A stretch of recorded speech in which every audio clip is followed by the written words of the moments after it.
been having a great day so far. Hi, Grishma.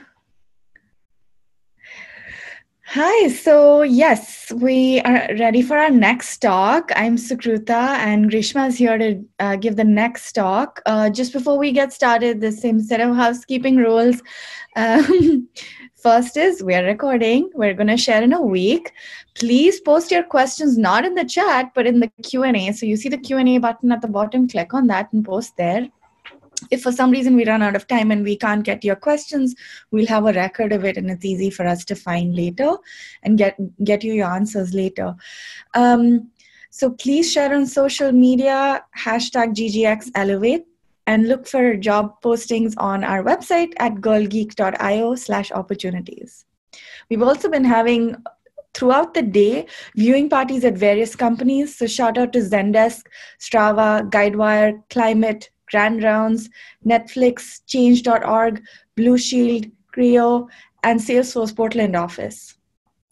So now on to Grishma. Grishma is a cognitive software engineer at IBM. She works on the data science for marketing team at IBM Watson. So today her talk is about enterprise to computer or Star Trek chatbot. I'm sure there's a lot of Star Trek fans out there because I know I am one, and I can't wait to hear about your talk, Grishma. Thank you, Sukruta. Go ahead and get started. You can share your slides. Okay, I'm going to minimize this. All right, can you see my slides? Okay. Hi, everyone. I'm Grishma. As Sukruta mentioned, I work as a cognitive software engineer with IBM in San Francisco. So a lot of my job duties involve dealing with a lot of data, trying to come up with proprietary data science or AI solutions for our enterprise customers. And my background is in machine learning and natural language processing, which is why I'm talking on a chatbot today. I've also recently joined this nonprofit called For Her, where we are trying to deal with creating a chatbot that could act as a help center, as a resource center for people who are going through things like domestic abuse or sexual violence. So I'm very interested to see, a totally different social application of chatbot.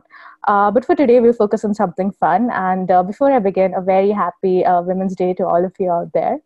So yeah, when was the last time you interacted with a chatbot? It could have been a few minutes before when, Akila was talking and your Alexa probably got activated by mistake and you had to be like, Alexa, stop. It could be with Siri. We interact with Siri every day. It could be on a customer service chat, or it could be on a customer service call. Basically, there are so many different avenues and applications of chatbots today that sometimes it's even hard to distinguish if, are we talking to a human? Is it a chatbot in disguise of a human? And it's quite interesting to see where, chatbots have come in the past few years. So this was a grad school project that we did. And our idea was, okay, chatbots are amazing. We really like that they help take some of the workload off humans. But how can we make them seem a little more human, a little less mechanical? Could we give them some sort of a fun personality? And we brainstormed for a bit and we finally came up with the idea, hey, why don't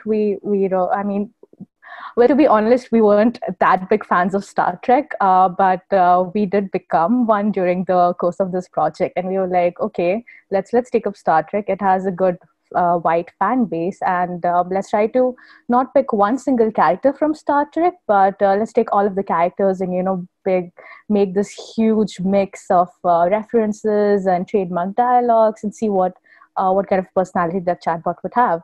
So like I mentioned, the motivation was to make our chatbot a little more human-like, and we wanted to have a more engaging user experience.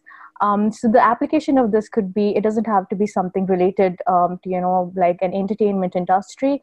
It could be also something like a sports lover bot. So that would be very chatty and extrovert, and it would support your favorite sports team. Or it could be something a little more sober, like a counselor bot who is very understanding and supportive and listens to, you venting out or asks you about how your day was. So yeah, we chose Star Trek to infuse personality. So our objective for Star Trek was we wanted it to incorporate references from the show. We wanted it to happily spout, live long and prosper.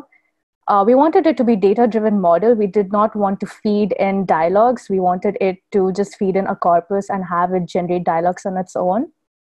We obviously wanted it to give interesting responses and to have the user engaged, because that is one of the things that a chatbot should do, right? So in really simple words, just think of a friend of yours, or it could be yourself, who is this, absolutely big fan of Star Trek, and just transfer that personality to a chatbot. So this is what the schema of our bot looked like. We had the user utterance, which is basically anything that you say or that you provide as input to the chatbot. And then we had a binary classifier. I'll delve deeper into why exactly we wanted it. But the main point is that we wanted it to be able to distinguish whether what you're saying to the chatbot, is it something related to Star Trek, or is it something a little more general conversation, like how are you feeling today? What is the weather like? And depending on that, we had two different routes which the bot would take to generate a response. So before we begin, we obviously need some sort of data. And we decided that we would take all of the data that was available for the different Star Trek movies and the TV series. You'd be surprised at how little data is available, actually. And we initially thought of just doing a Spock bot, but Spock himself has very limited dialogues. So we just expanded our search to, the entire Star Trek universe. And that's why we took dialogues from movies, TV series. We didn't want to have any sort of limitations as far as the data was concerned. So we ended up with about a little over 100,000 pairs of dialogues. Then we also went and got this database, which is known as the Cornell Movie Database. So this database was created by Cornell University, which has a collection of raw movie scripts. It's just a really good data set to train your bot on, the way how humans interact and what kind of topics they talk about, what are the responses like. And finally, we also had a Twitter data set, because we wanted some topics that were related to, the ongoing affairs in the world, the current news topics. Because we envisioned that if you have a chatbot, then people do like to talk to the chatbot or ask for the chatbot's opinion on, something that's happening in real time. So the very first component of a chatbot was having a binary classifier. Like I mentioned, we had two different routes for our chatbot. One would be the Star Trek route, and the other would be a general conversation route. So we had the binary classifier that would help us distinguish whether whatever the user is uttering or whatever the user is giving as an input, is it related to Star Trek, or is it general conversation, which was getting handled by the Cornell Movie Database. So we used an 80-20, that is the training data set and the testing data set split. And the features that we used were, we took the top 10,000 TF-IDF unigrams and bigrams. TF-IDF stands from turn frequency and inverse document frequency. Term frequency is nothing but how many times a given word occurs in your corpus. And inverse document frequency is, it's kind of a weight that is attached to the word. So think of a textbook, or think of a document that you have. Words like prepositions, like the, of, and would occur multiple times. But really, words that would be important, that would have some sort of conceptual representation, perhaps like the topic of it, it would be, compared to it, it would be a little rare in occurrence compared to prepositions, compared to commonly used words. And that's why they should be given more weightage. So that's the whole idea behind TF-IDF. Unigrams and bigrams are nothing but you divide the entire document that you have into words, and unigram would be one particular word. Bigram would be a set of two consecutive words that occur in the document. There's an example later on in the slides to explain it better. Stop words weren't considered. Stop words are just filler words, like I mentioned, similar to the prepositions. And we were very happy with the performance of the binary classifier. We were able to get a 95% accuracy on the test set, and we decided that was good enough. Let's move on to the next one. And finally, this is the main core of it, where deep learning comes into play. So for deep learning, we used a model called as seek-to-seek, which is a particular type of recurrent neural network. So if you can see the image on the right, it is a simplified version of a neural network, where you give it an input and it gets an output, and that output is also the input for the next cycle. So it's kind of like a feedback looping mechanism. For the specific type of neural network that we use, seek-to-seek, it is just two recurrent neural networks. So just think of a really big component that has two smaller components, which is an encoder and a decoder. So the encoder actually takes in the input from the user and tries to provide some sort of context. What do the words mean? What exactly is the semantic behind the sentence that the user is given? And the decoder generates the output based on the context that it has understood, and also based on the previous inputs that were given to it, which is where the feedback mechanism comes into play. So just to go a little deeper into it, this is a representation of what a seek-to-seek with encoder and decoder would look like. So the input over here would be, are you free tomorrow? And the encoder takes in that input and tries to understand what exactly is the context or the meaning of this sentence. And finally, the decoders understands that, okay, this is something someone is asking about. Either they want to take an appointment or someone's availability or someone's schedule. And that's where the reply is something like, yes, I am, what's up? So these are some statistics about how exactly we went on training this on AWS. We used a P2X large instance with one NVIDIA accelerator GPU. And then we had the Star Trek seek-to-seek. So we had one seek-to-seek for just Star Trek dialogues. And we had another one, the Cornell seek-to-seek, which was on Cornell data, which is more for just a general conversation purpose. So we went ahead, we generated some sentences, but then we realized that the ones for Star Trek were really good because, you know, you're giving it Star Trek as input. So obviously the output is also going to be Star Trek-y. But for the general conversation ones, for things like, what is the weather like? How are you doing today? What is the time? It was a little difficult for us because obviously the input is not Star Trek related, right? So the output also wouldn't be Star Trek related, but we wanted this to be a Star Trek chatbot. So we brainstormed a bit and we thought, hey, why don't we try something called a style shifting, which is basically like you take a normal sentence, a sentence from the general conversation, and you try to shift it into the Star Trek domain. And the way we did this was we went through the entire corpus, the data set for Star Trek, and we created a word graph out of it. A word graph would be, just think of it as you parse different sentences in the data set, and each of the words would form a node, and the edges between them would tell how they occurred in relation to one another. So if they occurred right next to each other or within the same sentence. And along with the words in the node, we also had a part of speech tag. So we indicated whether it was an adjective or a noun or a pronoun or a conjunction. So let's say, for example, our sentence was live long and prosper. So we break it down into 4 words, which are the 4 different nodes, and then we label them with the different part of speech tag, and we connected them because they come one after the other in the sentence. So what we did was, after we built out this really huge word graph, we looked it up to insert what could be appropriate words between 2 given words in the input. So once we have the sentence, we would check for every 2 words in the sentence and see what are the words that we could insert in between to give it more of a Star Trek feel to it, to just, you know, shift the domain into Star Trek. So we went ahead and we did that, and these were the kind of results that we got. I am sorry was the input, and then the word graph went ahead and inputted Miranda at the end. I will go, and then it inputted back at the end of the sentence because go and back kind of occur very commonly with each other. And similarly, for the start of the sentences, it tried to input names like Uhura or Captain.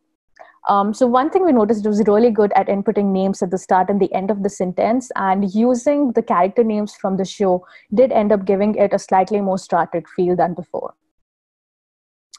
So we went ahead and we just randomly, you know, try to insert words that occurred more frequently between 2 words, but then we realized that some of the sentences were ungrammatical. So what do we do?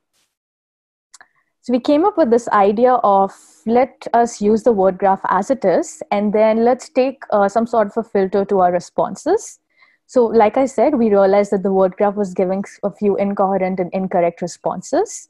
What we did was we went ahead and constructed an n-gram model. So n over here would be unigram, bigram, trigram. You can see the example over here. If n is equal to 1, which is a unigram, you break down the sentence into just different words. So this would be 1 unigram, is would be another unigram. If n is 2, which is a bigram, you would take 2 words that co-occur together. So in this case, the first bigram would be this is, second one would be is a, and then similar for trigram, it would be this is a, and then is a sentence. So we created an n-gram model, which was just to understand what exactly is the kind of data set that Star Trek has. And then finally, we wanted to get a probability distribution over the sequence of words that we had. So once we get this, we start to filter the responses, and we rank the sentences using the bigram models that we trained on the starter data set. Because of this, we kind of got a reference type for seeing that what structures are grammatically correct. We went ahead and we kept them, and the ones that were a little odd sounding or that didn't really occur anywhere in the data set, we went ahead and removed them. Another metric that we used for this was perplexity. So just think of perplexity as some sort of an explainability metric. We went ahead and used that, which would help us tell how well a probability distribution was able to predict it. Finally, we have all of the things in place, and we have to evaluate the performance of the chatbot. So we came up with two categories of evaluation metrics. The first one was quantitative metrics, where we used perplexity, which is mentioned in the first slide. And the second one was we wanted to see how often was it using words that were particular to Star Trek that you don't really use in normal day, life, like maybe spaceship or engage. And the second category was human evaluations, where we got a bunch of user group, and we asked them to just rate the input and the output and see how good it was in terms of grammar, if the response actually made sense, if it was appropriate, and finally on the Star Trek style.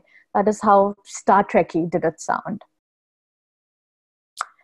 And we also came across another bot online, which is called as a fake Spock Pandora Bot, which was contrary to the way we had where our bot was data-driven. This was rule-based, so it was actually given an input of human-generated responses, and we wanted to see how good would a data-driven model perform as compared to a human-generated one.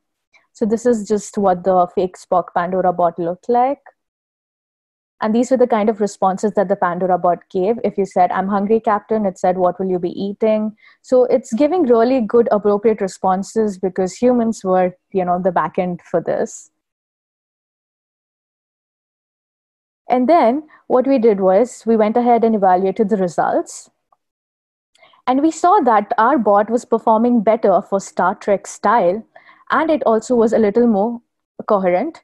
For grammar, Pandora Bot was much better, and that's not surprising because humans were the ones who actually wrote it out. For perplexity, the Star Trek dialogues was 65, so that was our baseline number. And we figured out that the kind of responses that our bot was generating, that is 60.9, was a little closer compared to Pandora was like way far off at 45. So we were pretty happy with our performance. I'm just going to give you a few examples of what the different bots generated. So the yellow ones are the Pandora bot and the blue ones are the E2C bot. So let's say if the user says, "Beam me up, Scotty." The yellow one, that is the fake Pandora bot, gives, "I don't have a teleportation device," which is a good answer. And the blue one is "I, sir," which is also a good answer. A little curt, but nothing wrong with it. In the second example, if you see, our bot answered, "Bones, I like you." So the bones part has actually come from the word graph, which gives it a little more of a Star Trek feel. And the last one over here is the fake bot, the human-generated one just says, "I am just an AI chatting on the internet," which is kind of not the response that you were looking for. A few more examples over here. The user says, "My name is Alex," and then the fake Spock bot says, "Yes, I know, Christine. Like, I just told you my name was Alex. Why would you call me Christine?" But our bot says, "What do you want me to do, doctor?" which is a better response. These are the kind of responses. So I think one of the some of our human focus group people said that they might be correct, appropriate responses, but they might not be factually correct, which was a challenge for us as well as for the fake Spock bot. We didn't really dive deeper into it because that would kind of dive more into having a question answering system and trying to check if it's factually correct or not. But we try to make our focus group users understands that, hey, it's just a bot at the end of the day. So finally, we were able to generate Star Trek style text. We were very happy with that. We were able to use a data-driven approach, which meant we could automate it. And we did feel that it performed better than the human-generated responses that Pandora Bot would give, at least on style and at least on the appropriateness. It still needs a little bit of improvement in grammar, but yeah, we were pretty happy with it. So that's me. Live long and prosper. And feel free to reach out to me on LinkedIn or on Twitter if you have any questions about this. Thank you. Thank you, Grishma. This was great. So just some, to close, I just had wanted to mention to everybody that you actually sent your speaker submission to us, and that's how we got connected. So thank you for doing that. We got a lot of comments about people who are Star Trek fans. But yeah, like what inspired you to write this, to build this project? Yeah, so this was actually a grad school project, and we were taking a deep learning course. So all of us had to build a chatbot as an Alexa skill. And we brainstormed a lot, and we actually thought that Spock, because Star Trek has a really huge fan base, so Spock would be a good idea to do. But Spock had very little dialogue in all of the movies and the television series. And then we were like, you know what, let's not stick to just one character. Let's have the entire Star Trek universe. And the bonus was that during my semester, I could continuously binge watch Star Trek and say that, hey, I'm doing research because I want to see how well my chatbot works. But I was just binge watching, to be honest. Nice. That's awesome. Well, thank you so much, Grishma, for your time. We really appreciate it, and for your enthusiasm in signing up for through our speaker submissions. Thank you so much, Sukrita.